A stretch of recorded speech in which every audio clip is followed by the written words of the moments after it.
The Su-27 has just arrived in War Thunder. Let's check it out.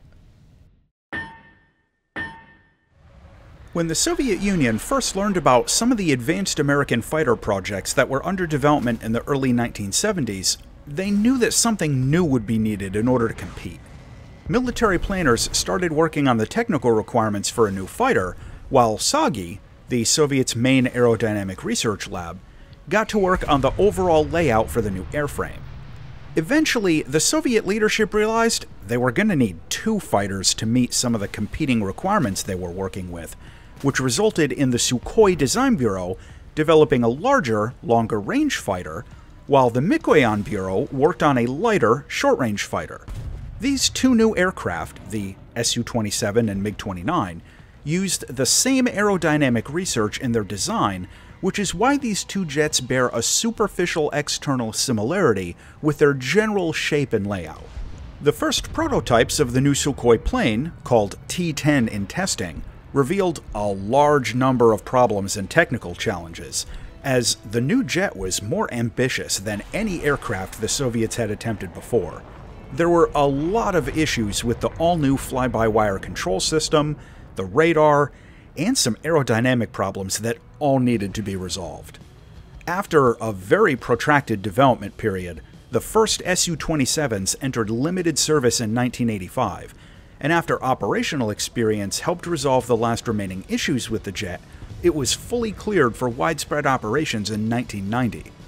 After the collapse of the Soviet Union, the Russian Federation found itself in an economic crisis which slowed the full deployment of the Su-27 throughout the early 1990s. However, the plane was exported to a number of other countries, including China, and it was flown by Russian mercenary pilots in a number of smaller conflicts throughout the 1990s and 2000s. The Su-27 has been upgraded over the years into a large number of specialized variants and is still in active service with roughly a dozen countries. What we get in War Thunder is the Su-27. This is a jet fighter in rank 8 of the Soviet air tree with a battle rating of 12.3. This jet has a fully modern combat system with a ballistics computer, EEGS, helmet-mounted targeting, and the SPO-15LM radar warning receiver. This radar warning receiver is, frankly, not competitive at the top tier, and it holds back the plane's situational awareness a bit. The Su-27 also carries an IRST with a laser rangefinder for very accurate EEGS targeting. The radar is the N001, an I-band radar set with medium range and average tracking. It has head-on and all-aspect pulse Doppler modes, as well as track-wall scan. It doesn't have any custom sweep angles, and notably, the manual dish control locks to 3 direction settings, although this does make it a bit easier to recenter the dish if you aim it sideways. For loadouts, the Su-27 has 10 hardpoints that can carry a wide variety of air-to-air missiles, dumb bombs, and unguided rockets for ground attack. No guided air-to-ground ordnance, though. Your close-range missile is the R-73, which you get for the stock grind, and can eventually upgrade to take 6 of them. This is currently the best dogfight missile in the game, with strong off-bore sight targeting, good pull, and infrared countermeasures. This is usually going to be your weapon of choice within 3 kilometers. You can also take all 4 versions of the R-27, which you're probably familiar with by this point in the tech tree. You can take the R and ER semi-active radar versions, along with the T and ET all-aspect infrared versions. The ET is, as of making this video, the longest range infrared missile in the game, and the ER is arguably the best semi-active radar missile, which overall gives the Su-27 an enormous payload of highly capable air-to-air weapons. The flight performance of this jet is nothing short of amazing. The Su-27 has surplus engine power, which gives it strong acceleration, an excellent rate of climb, and a highly competitive thrust-to-weight ratio.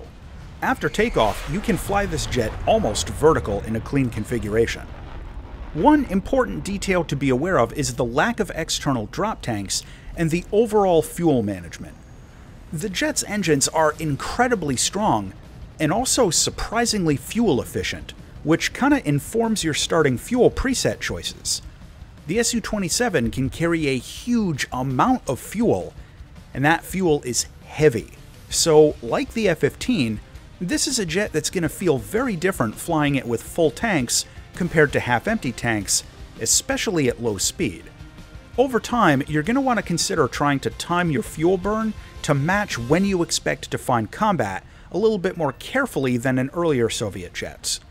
The point at which the fuel weight starts to make a noticeable difference is right around the 25-minute mark. With that said, the overall level of agility is just outstanding, but the main caveat is that you've really got to be careful with your airspeed. It's got this quirk where the agility unlocks big time once you get below around 700 kilometers an hour. If you can keep this jet in between about 400 and 700, it becomes fully aerobatic. And with full realistic flight control settings, it can even achieve a degree of super maneuverability unmatched by most other jets. However, like a lot of the other top-tier fighters, once you get up into the higher speeds, the maneuverability drops off quite a bit, so, like I said, manage your airspeed to fit the situation, and don't be afraid of the air brake. The other consideration is energy retention. The Su-27 has great energy retention at higher speeds, even when pulling like 6 or 7 Gs, but at medium speeds, right around its best cornering speeds, the energy retention drops off big time, as the cost you pay for being able to flip the nose around so easily. Luckily, those beefy engines are usually going to keep you out of trouble, as long as you're careful. When you take the Su-27 out into air battles, a lot of players are going to use its heavy bomb load to do ground attack while they're grinding upgrades to the plane. That's fine, but once you've spaded the jet, you only have one mission. Get into firing position and use this thing's enormous weapon load to sweep the skies clean of enemy aircraft. The good news for you is that the Su-27 does that job incredibly well. The combination of the R-27 series and the R-73 makes the Su-27 uniquely suited for air superiority.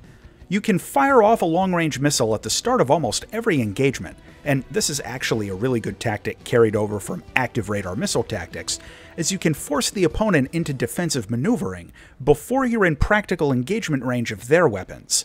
Then, you get up close and just unload the R-73s. Alternatively, you can be a little bit more careful and use the R-27s at short to medium ranges, like around 5 to 7 kilometers, which will make them incredibly difficult to evade. And when I was making this review, this was the tactic I used most often in the majority of my highest scoring matches. The R-27ET really stands out here, and although you can only carry 2 of them, they're still incredibly fast missiles that track really well, and throwing one off on a target at around like 5 kilometers is a lot harder to evade than an R-73 shot at the same distance, but you don't have to babysit the missile in with a radar lock, so you can split your attention off to the next target. Another thing I want to single out is the helmet-mounted targeting. The current top-tier ARB meta is, well, frankly, it's a disaster. But in top-tier matches right now, operating the radar set for target selection can be incredibly difficult when there are 6 or more eligible targets to cycle through, or clumped together on the scope, making manual targeting incredibly impractical. The helmet-mounted sight ends up being an enormous advantage, combined with the high quantity of missiles. If you practice with the helmet-mounted targeting, you can get a lot of kills very quickly in the big furball fights. That brings us to the jet's weaknesses. In short, it's less survivable than a lot of other top-tier jets. The radar warning receiver is a full generation behind other Rank 8 fighters, and it carries less total countermeasures than most of the competition. Plus, it's an enormous aircraft, one of the biggest air superiority fighters ever built, and it's an easy target in a gunfight. Gripens and F-16s are especially dangerous up close, as they can usually outturn you in a point-blank engagement. Visually, the Su-27's a gorgeous aircraft. It's got a great shape, the in-game 3D model is incredibly well detailed, and you get 3 paint jobs available for it that all look great. Plus, There are already a ton of great skins up on War Thunder Live. A+ on the visuals. Landing this plane is really easy. You can drop gear up above 600 kilometers an hour, and the combination of its great engine thrust and huge air brake make controlling your airspeed on final very simple. Plus, it's got 2 drag chutes, which help slow it down a bit down on the runway. The cockpit is very comfortable in VR. The visibility is good in all directions, you've got an MFD in a good place, and the instruments are pretty easy to find. My only gripe is that the in-cockpit RWR isn't functional. Notably, like most other modern Soviet jets, the radar scope is overlaid on the HUD, which might be a little weird until you get used to it. Overall though, great cockpit. To close out on the Su-27. This jet has an enormous quantity of incredibly effective missiles. It has strong agility once you burn some fuel. Its helmet-mounted targeting is a huge advantage in the current meta. It's got an IRST unit with a laser designator, and its engines are both strong and reasonably fuel efficient. However, this jet is an enormous target in close combat. The radar warning receiver just isn't competitive in rank 8, and it's a heavy jet with poor energy retention at low to medium airspeeds.